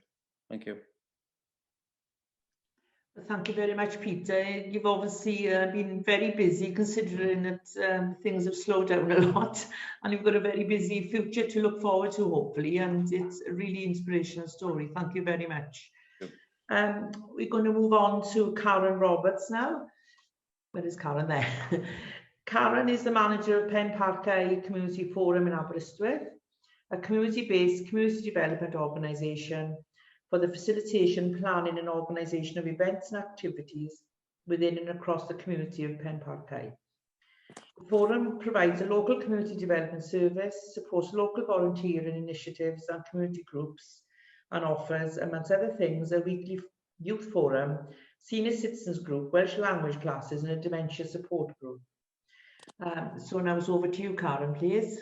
Yeah, good morning, everybody. Like I said, I'm Karen, and I'm the forum manager for Penn Community Forum. Just a little bit of background information, really. The forum was first established back in 2004, but it was taken over by the community back in 2012 when we were no longer eligible for the community's first grant through the Welsh Government that tackled poverty. It's fair to say it's been a very challenging time making that transition to where we are now, and obviously to sourcing some funding and tackling maybe some community misconceptions that people thought that the hub, as we're known as now, wasn't actually for them. Just to give you a brief oversight, really, the overview, that the village of Penparker is primarily made up of a large housing estate. We are on the outskirts of Aberystwyth, in Ceredigion. 1,200 households and over 3,200 residents live in Penparker, and nearly 40% of the children and the young people who are in the village are in poverty. So anyway, going back to 8 years ago that the residents formed Penparker Community Forum to create a vibrant and inclusive community where people can feel safe and proud to be living or working within the village, and to bring individuals and groups and organisations together to determine their long-term needs. We currently have 8 trustees on the board who provide us governance, and to date we employ 6 people, 3 of us who are full-time and 3 part-time. We've been able to do this through the National Lottery Community Fund, and also we've secured funding through the People's Health Trust as well. The People's Health Trust employ 2 members of staff, and they are local conversations officers. So they are out in the community having those conversations to find out the local determinants of what they actually want. Previously, and historically, we've held events, but with the steering group now that's been newly formed, we are able to find out what the actual community want and need. We've been successful in setting up Welsh language classes. It's not just for people to learn, it's obviously for people to practice and have those conversations. We have a weekly, we did have a weekly shopping trip where we would pick up the elderly and the vulnerable within our community and take them shopping, and also bring them to the centre where we established a joy club, just older youth. They didn't want to be called seniors anymore. It was just older youth. We also had a very successful youth forum, which were meeting every week. And also we had a cafe as well, a small community cafe, which enabled people to come in for conversations, volunteer, and also it had a small income stream for us. Within the building, we also have a training room facility where people could have conferences or provide training facilities. And just before COVID, we were fortunate to invest in our main hall, have acoustic panellings, new windows and sprung floor for our dance classes. But obviously to date, unfortunately, the community haven't been able to access it because of the restrictions put on us because of COVID, but also the way that the local authority, the challenges that comes with COVID. So for now, our doors are still firmly closed. However, not to dwell on the pandemic, what COVID has allowed us to do is engage a lot more with the public. We set up a partnership with local medical practice, and we were able to provide medical support for the vulnerable within our community, prescription service. We've always historically had a food surplus, but with the volunteers, COVID allowed us to generate new volunteers as well as existing, and to date we have over 70 volunteers, which I'm incredibly proud of, because without them we couldn't do half the work that we do. So what we do now is we collect the food during the weekend. We have a food surplus on a Friday, Saturday, Sunday and a Monday. The volunteers go and pick it up, and then we have another cohort then that come and bag it up, and we have distributed to everybody during COVID. We've condensed it a little bit now, because what's it allowed us to do is we've allowed to identify some of those vulnerable people who normally wouldn't access our services, through working with Flying Start and obviously with the surgeries. So it's become more of a partnership and more of a team effort, and we are now supporting those families, be it through food, prescriptions, but also looking at doing our services more online. A lot of these families are digitally excluded. In hindsight, it's a wonderful thing to be able to continue our youth forum digitally and also some of our classes. However, if you haven't got those provisions or you haven't got access to broadband, that's something that we need to overcome. So we are trying to become an accredited centre, and we're also trying to look for funding so that we can provide those provisions for people so we can continue our services. So I'm incredibly proud of what we've been able to achieve in such a short length of time. I've only been in for 15 months, so it's been a relatively in at a deep end experience, but we couldn't have done it without the funding that we've had from National Lottery, the People's Health Trust, but also we've had a lot of assistance and a lot of support through CAVO, and we've had financial assistance as well through Community Foundation Wales and also the Charity Aid Foundation. So as much as our services are closed, we're still very much there within the community. We have established a planting project, which also is, we've had additional volunteers come to establish, and we were able to develop that plot of land into a vibrant, colourful space, in particular now during Halloween, and it allowed people to bring their children to have a look at that space. And it's become a bit of a focal point, but also a positive experience within the community. So now we are busy transforming it into a winter wonderland, and we will continue to support those groups and as much as we can. We are currently in the process of recruiting additional trustees, and obviously it's finding those people now with the specific skills to play the key roles in that management structure, because as we're growing, obviously it's really important that we are sustainable, but also have those skills to tap in to, you know, for additional funding and make it sustainable. We have also we've had money with the Welsh Assembly Government, the Community Facilities Programme, so we are currently building an annex, an additional annex onto the facility. So we're hoping with that room we will be able to look at art therapies when it's safe to do so, because obviously our numbers in Ceredigion are rising, unfortunately, at the minute. So we are still adhering to the, you know, we are closed, but we are still supporting our community as best as we can. But I am incredibly proud of all those volunteers that put in their hard work. And we us like Ogwen have been looking at food planters as well within some of our housing estates, and now the housing estates take full responsibility to that. So we're currently working now with the Aber Food Surplus and looking to do seed exchanges and becoming, people learn about how, you know, to grow their own food, doesn't matter how big or little their space is, and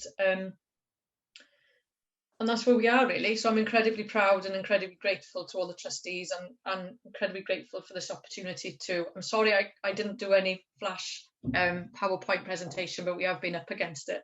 But thank you very much for your time and for listening.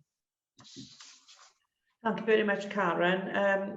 It just sparks home with me that how important it is to have a focal point in communities where you can build trust and relationships with people, and they come to you if they have an issue and they can talk it through with you. That's such an important resource to have in our communities. So really well done, and good luck for the future. Right, okay, we're over to Dave now. I shouldn't have to read what Dave's written, but I've lost what you said. Where's Dave?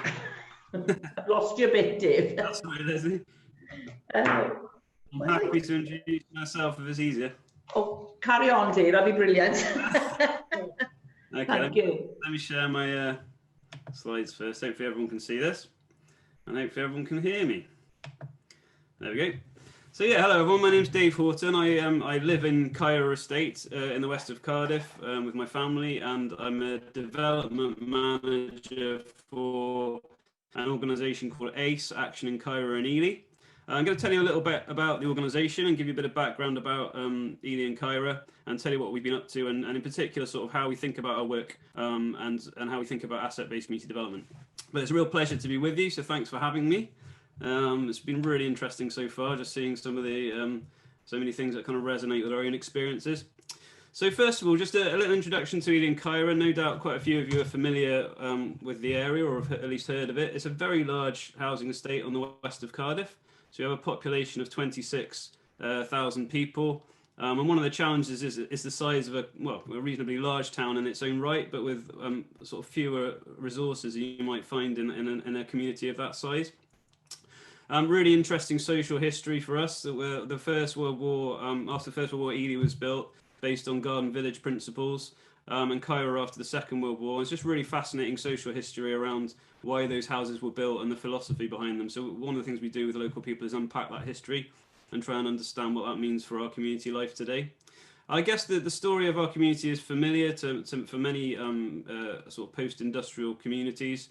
We had a series of very well-integrated employers that were in the local community that provided secure, reasonably well-paid work and that provided support for local people. They were kind of part of community life. Ely Paper Mill was the largest paper mill in Europe with about 450 to 500 staff. Chivers Jam and Pickle Factory, 2 breweries, lots and lots of manufacturing type industry in the area that was really the kind of the economic infrastructure and basis for a thriving community life, and all that left within the space of kind of 20 years in the 80s and 90s, leaving, I guess, a legacy of both unemployment but also underemployment, and in particular, and something we've seen grow in the last 10 years, seen grow in-work poverty, insecure work, service sector based in the city centre, often part-time and low paid. So we've seen a change in the kind of people we're supporting and working with, and in the issues that they're facing. I'll talk a little bit more about that later. But a community that is really has really strong social networks, lots of positivity, lots of willingness to get involved and get stuck in. It's not a transient community. You don't see lots of people coming and going. People often have lived in their house their whole lives and have family going back here for generations. So the story of ACE really is one where I'm going to mention communities first. Do you remember that?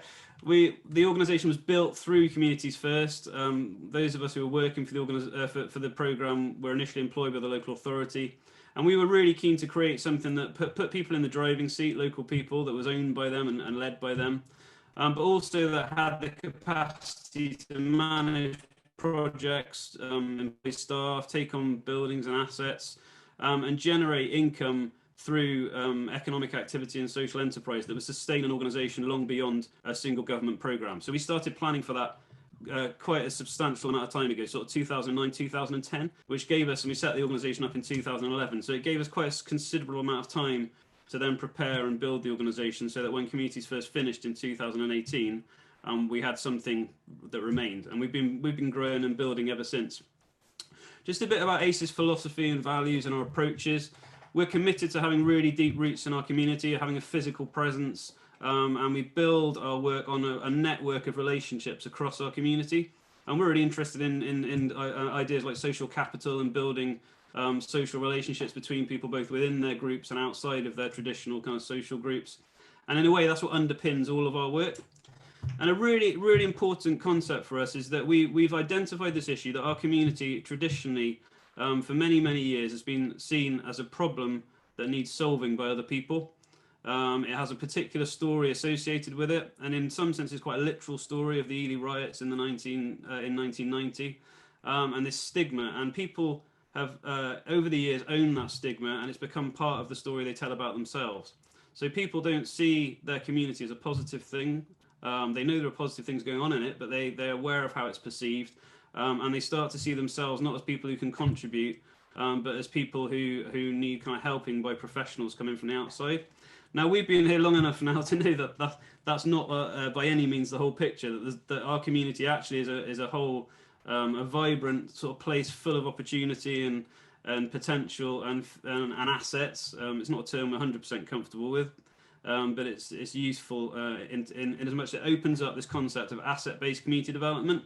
So taking a very different approach from how we started actually under the Communities First, of going out and asking people, what are the problems? You know, what's upsetting you? What are we going to do about it? But saying, well, where are the opportunities? Where are the assets? Where are the things we can build on? And that leads us all to our have a very strong concept that we're not trying to do things with we're doing things with people, not to or for people. And that leads us to be interested also in the concept of co-production, and some of you will be familiar with that at the sort of technical term. But really, it's that concept, yeah, that people have something to contribute. And the message we give to our members and to our people all the time, whenever we get a chance, is that everybody has something to contribute, And if anyone's unable to contribute for whatever reason, then everybody loses out as a result. And that's the kind of concept that we're selling all the time. So using these approaches and these principles, we've been able to build an organization that is led by local people throughout. So our members are local people, our board of trustees is made up primarily of local people, and many of our staff, we have 35 employees now, live in the local community. So, and even managers in the organisation live locally as well. So we've tried to put local people right at the heart of the organisation, so that that sense of ownership is really real. And we take a holistic approach to the challenges. Just because we're focused on the positives and the opportunities and telling a different story about our community doesn't mean we're not realistic about the challenges. We have enormous challenges here. We're only getting worse and more difficult because of the COVID and other challenges that we have at the moment, and economic sort of problems nationally. So we're really realistic about those, and we take a holistic approach, and we try and see how things fit together, and how one issue influences another issue. Just a really quick thing to touch on what our assets are. What do we mean by that? Well, we take a really broad definition. We talk about our social networks and relationships locally as being a key asset, people's skills, knowledge and experience and creativity, which has gone untapped and unnurtured for years. The organisation itself is an asset, and other local organisations and groups. Our heritage and our culture are really, really important assets for us, and I'll touch on our heritage project we run in a minute. And then our buildings, land and equipment, so sort of physical assets, and people's time as an asset. So we have a really broad sense of what assets are, and we're trying to connect those together and to identify them and nurture them both in individuals and in the wider community. This is a kind of a list of some of the projects we run. I'm not going to go through them all. They're developed with local people as full active participants. Many of them are based at our building, the Dusty Forge, which is an old pub on the Cowbridge Road. And it's become a real sort of DIY home, where we've taken the building with local people, knocked walls down, built extra rooms, really kind of pulled it together as a group. And as a result, local people feel a very strong sense of ownership of that space. So we run everything from community support, a local pantry, which is trying to get beyond some of the stigma associated with the food bank and create choice. And really importantly, it's based on a membership model where people pay for membership and get affordable food. So they own that service and that opportunity. It's like a bit like a food co-op, but slightly different.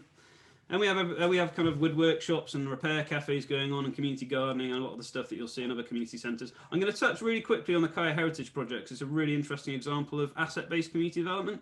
So one of the really interesting assets we have locally, which has gone ignored, is some incredible heritage sites. The most important being an Iron Age hill fort on the edge of Cairo, one of the largest in South Wales, never been explored, no archaeology ever carried out on it. A really significant, internationally significant heritage site. So we've been working with Cardiff University for 8 or 9 years now, excavating the site with local people every summer, involving all the schools in archaeological excavation and looking at the finds.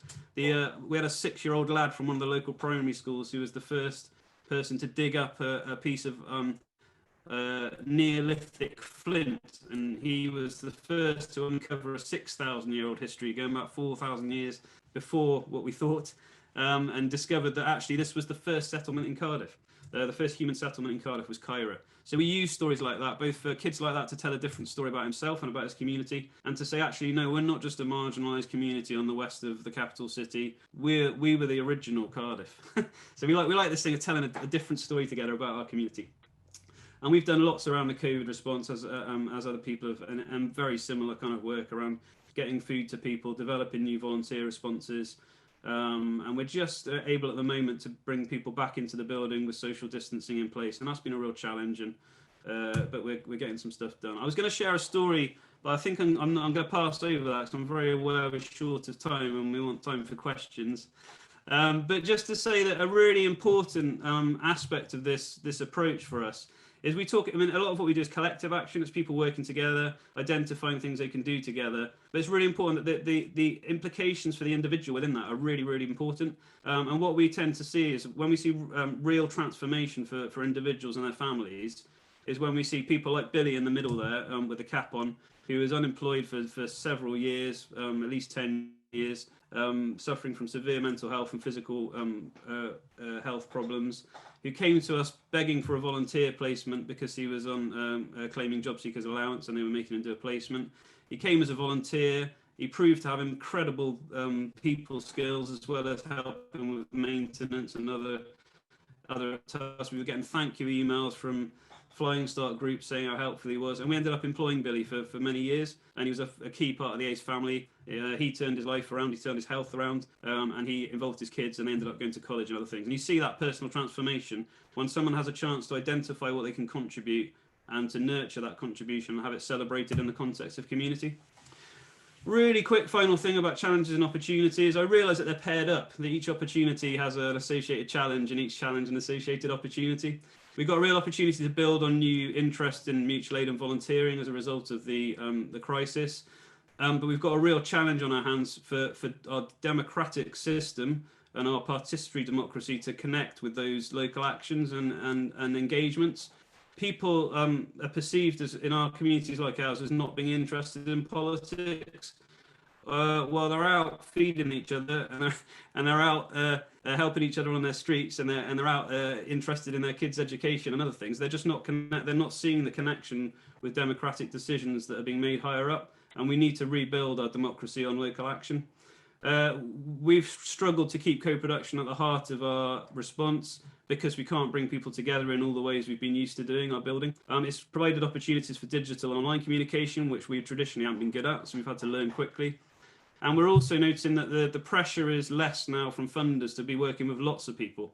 So one opportunity is we're having much more quality time with smaller groups of people, and actually that's been quite helpful. We're seeing a new type of stigma emerge of people who traditionally have been fairly self-sufficient through work, but are finding themselves now very vulnerable to unemployment, and haven't seen themselves as charity cases. And so we've got a real opportunity to rethink, or to continue thinking about how we run the organisation as something that is really, through membership, helps people feel they're part of a collective and reciprocal response, not a traditional sort of charity case.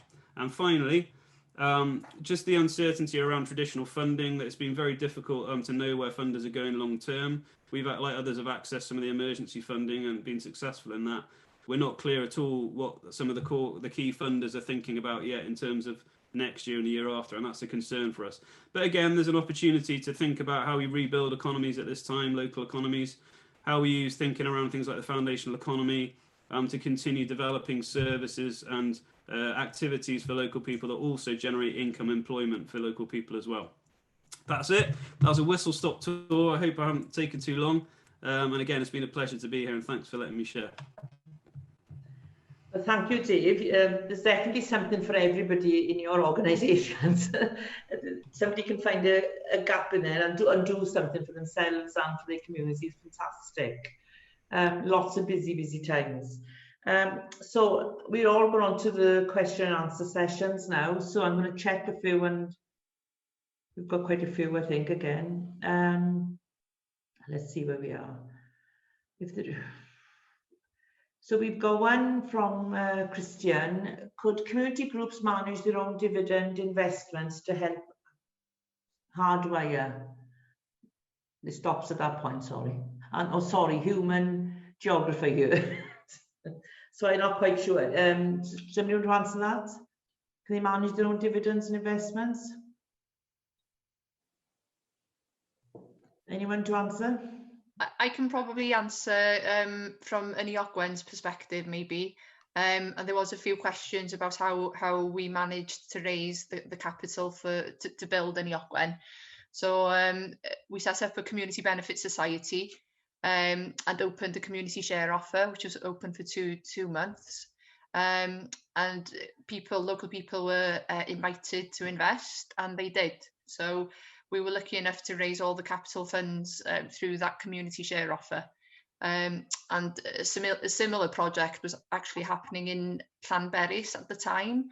So Ynni Padan Peris opened their share offer at the same time also, and they also raised all the capital funds to build their hydro scheme from their community. So I think that does demonstrate there's an appetite to invest in communities.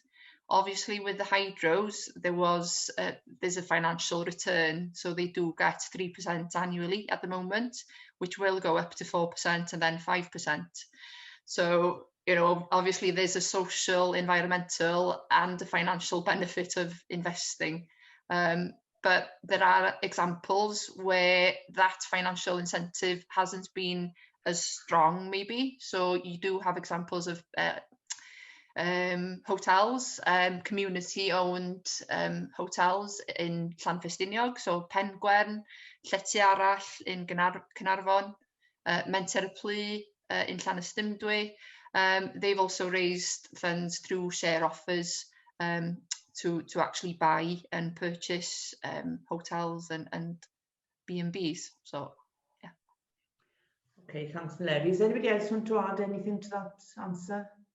No? There is a question here for Peter about the child-friendly surface you've purchased. So I don't know if Peter can answer that very quickly.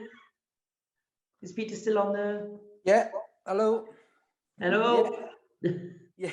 Yes, we went to tender for it. We took some advice from the local education authority as to the type of services that was sort of safe and would be sort of long-standing in terms of what we did. We went out to tender. We tried to get as many local people involved as possible.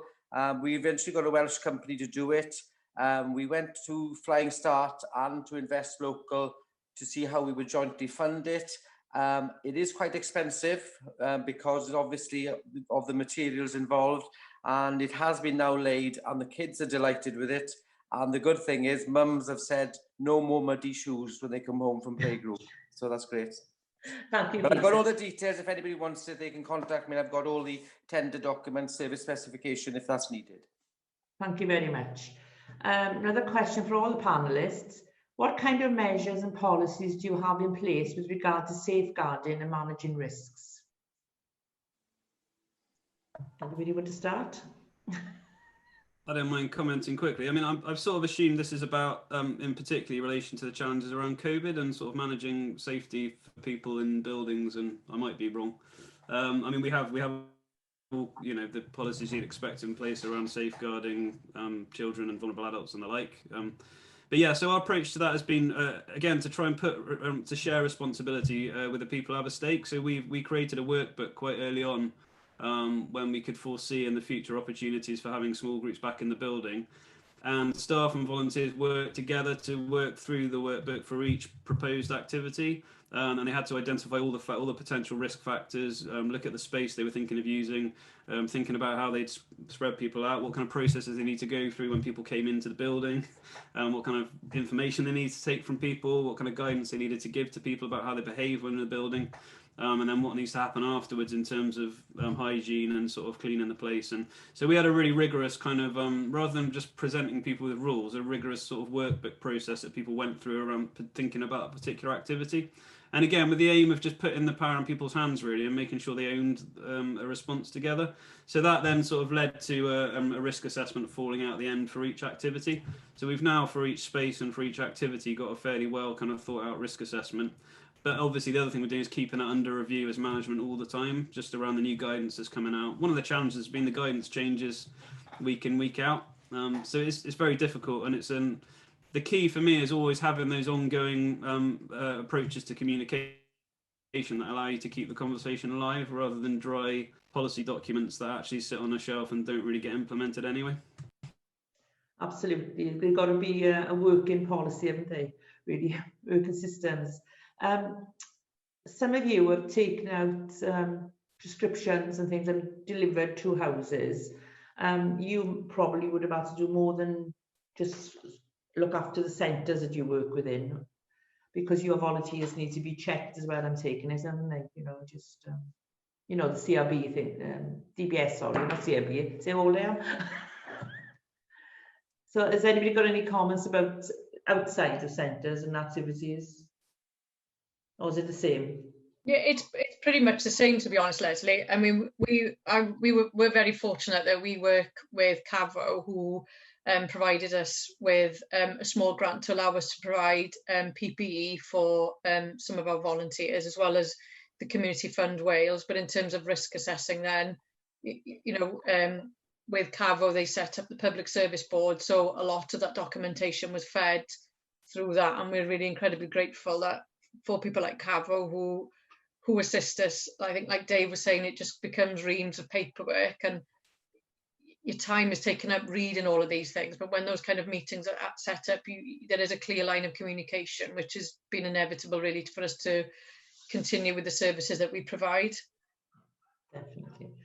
Anybody else want to answer any of that? No? I think that's the last question, actually. There's some lovely comments coming through on the chat screen, thanking everybody, and you've inspired a lot of people today, I'm sure. So I think that's the end of the sessions then. It's been great. I don't know where the rest of the team have gone, but I want to thank everybody on the panel. That's fantastic. And oh, Chris is back. Hello, Chris. And everybody for turning up today. And I'm sure we've all learned quite a lot today. And thank you for your time. Thank you. Take care.